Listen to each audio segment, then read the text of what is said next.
accolades and all. Anyway, good afternoon. Good afternoon. Another one. Good afternoon. Actually, ako yun eh. Ako yung nagpapalakas para magising. And Happy New Year to all of you.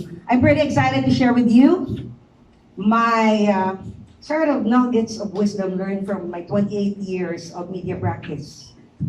Who among you were born like in the 90s? Earlier than the 90s? Later than the 90s? See? Just imagine that. During the 90s, I was already there outside practicing media and public relations. That's how old I am. Anyway, I believe wisdom is learned over the years of practice and experience. So if someone tells you or offers to you wisdom, like he or she is going to share with you nuggets of wisdom, I hope we have this attitude of absorbing that. Yeah. Even King Solomon valued wisdom a lot. Who's King Solomon? King Solomon happens to be the wisest man on earth. The Bible says he valued wisdom over riches, over honor, over anything else. When he asked God for a gift, it was wisdom that he asked for, right? And because he had wisdom in his heart, he valued wisdom. And in Proverbs, he wrote, wisdom, and these are combined verses already. Wisdom is more precious than silver, than gold, than rubies, than jewels. And you will live a long life if you have wisdom. You can sleep at night if you have wisdom. That's how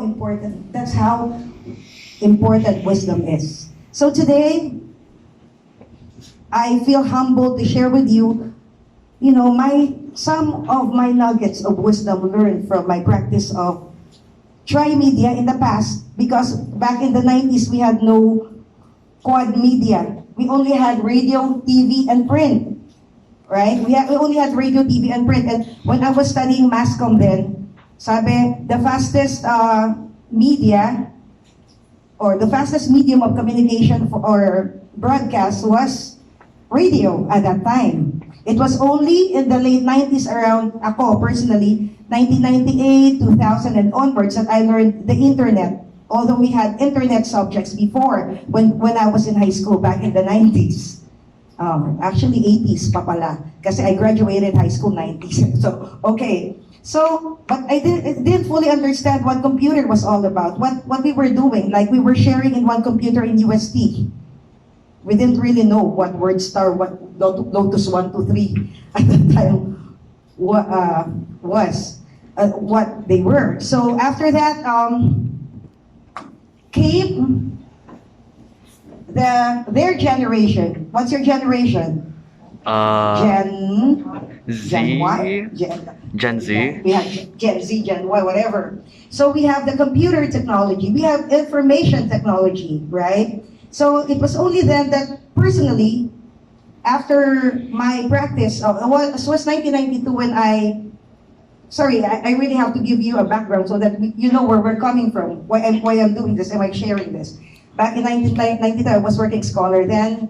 I was already in the radio, Tinig ng Taong Bayan, DWOO. Yeah. At that time, I was working. So, radio exposure. After my radio, then came TV, and then print, until now print, and then online. Okay, so it's really important that we learn from people who have experience, like our parents. Me, I even before even going to the doctor, at times I would consult my parents, my mom. Mom, I'm feeling dizzy. What should I do? If she tells me that's fine, you just lie down, and then I would do that. But if she tells me you have to consult Dr. Dance, our family physician who has been with us for many years, then I would go and then listen to him, and then I would listen to him, because I listen to the wisdom of those who are knowledgeable about matters, right? about certain things, about different, areas of life. We consult people, right? We consult people. Now, what I'm trying to share with you now, I'm doing this very briefly. Sabi nga ni Deputy, it's already 2 o'clock.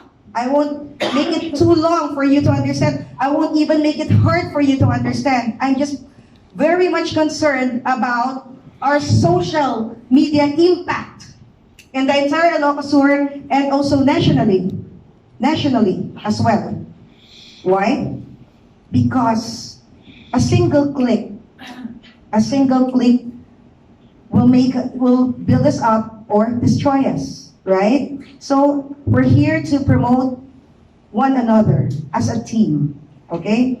So I'm going to share with you things which I've learned within the four walls of the classroom and things which I've learned outside of the classroom, even things that are not even in the books, things which I've experienced myself and I want to share with you. And I'm so honored to hear that my audience today are the social media managers of Ilocos Sur PPO. I share this in another way, specifically designed for the Highway Patrol Group sometime in January of last year. And look at Highway Patrol Group NCR at that time. Were you watching the TV? How many times in a week would you see them? Colonel would be seen on TV many times in a day. And sometimes they would contact me looking for Colonel. Nasa si Colonel? It's a Saturday, he's not here. And he's outside of NCR helping the boss.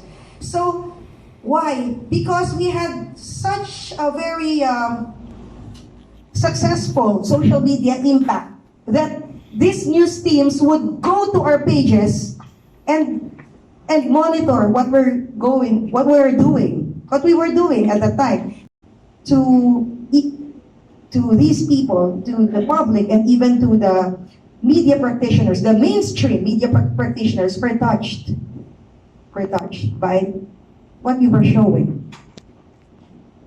Like we move on to new media. New media is not social media. But social media is new media. Okay? Social media is just part of new media. Or sent electronically, such as our emails. What else? Our chat groups. Kasama na din ang social media. Things like that is the new media. And even our podcasts, that's new media. Alright?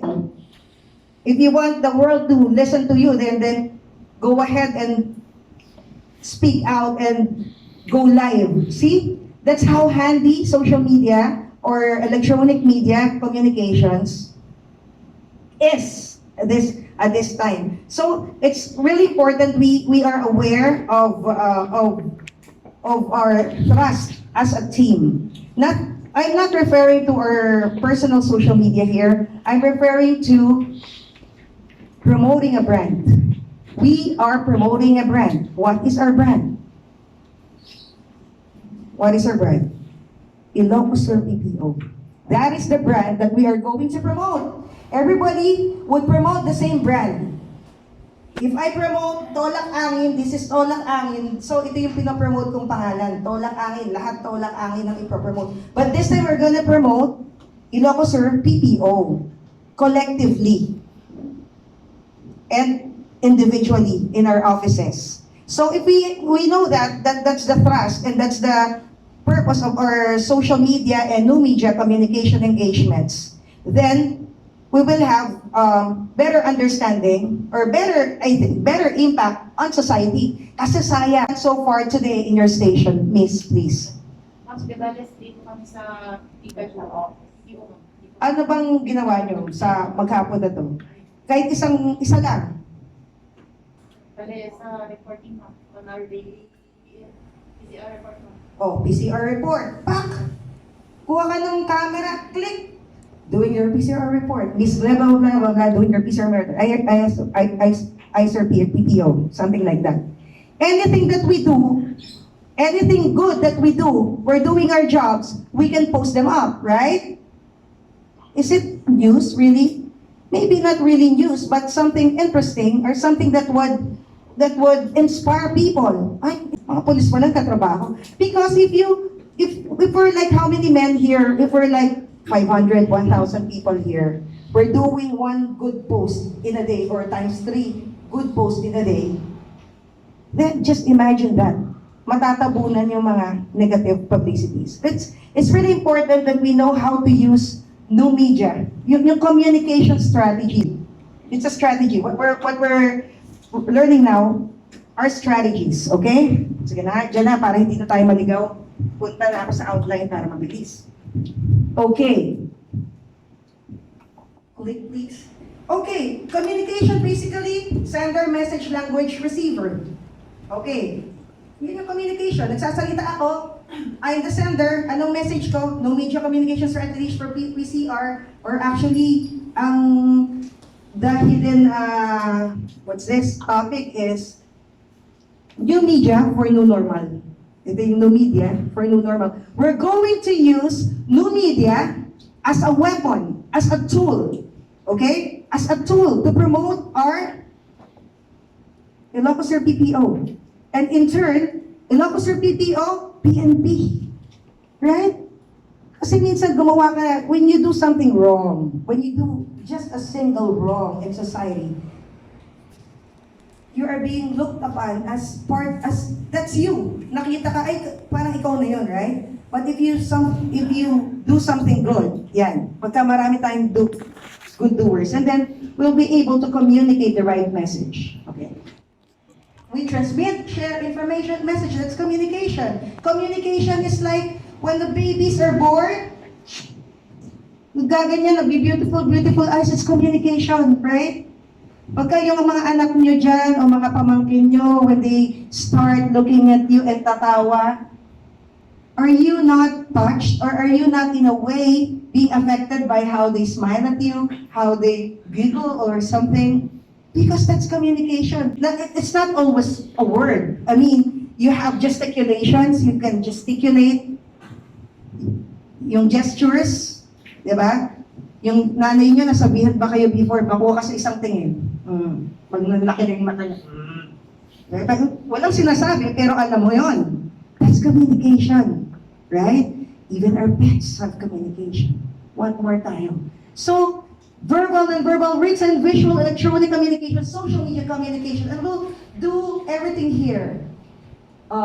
Verbal, maybe non-verbal also, because maybe pictures, for example, when we post up pictures on social media, it's non-verbal, but it gives a lot of meaning. Sometimes you don't even have to write nobela, pero people would understand what you're doing, right? Written, visual, electronic. Alam mo yung sa mga bata, when we start learning, like when, sino may anak na? Okay. Alam mo yung bata yung may flashcard sa una, wala pang letters yan. Apple, flower, yan, tinuturuan natin sila. Ball, yan. We start with visuals. So, you apply that, the basic learning we learn from our childhood, from our babyhood. We apply that, in fact, in social media. Visual, because normal yan, even the bata can understand it. Oh, di ba? Bata ang learn na understand what more tayong mga, kasi maraming tao minsan, when we're in social media, hindi maintindihan yung gusto natin sabihin. Ang haba. Minsan may nakikita tayong post na nobela, memorandum, dami sinasabi. Hindi man naintindihan ng tao. Ba't sino ba yung audience mo? Buti kung audience mo si Einstein. Audience natin minsan di ba?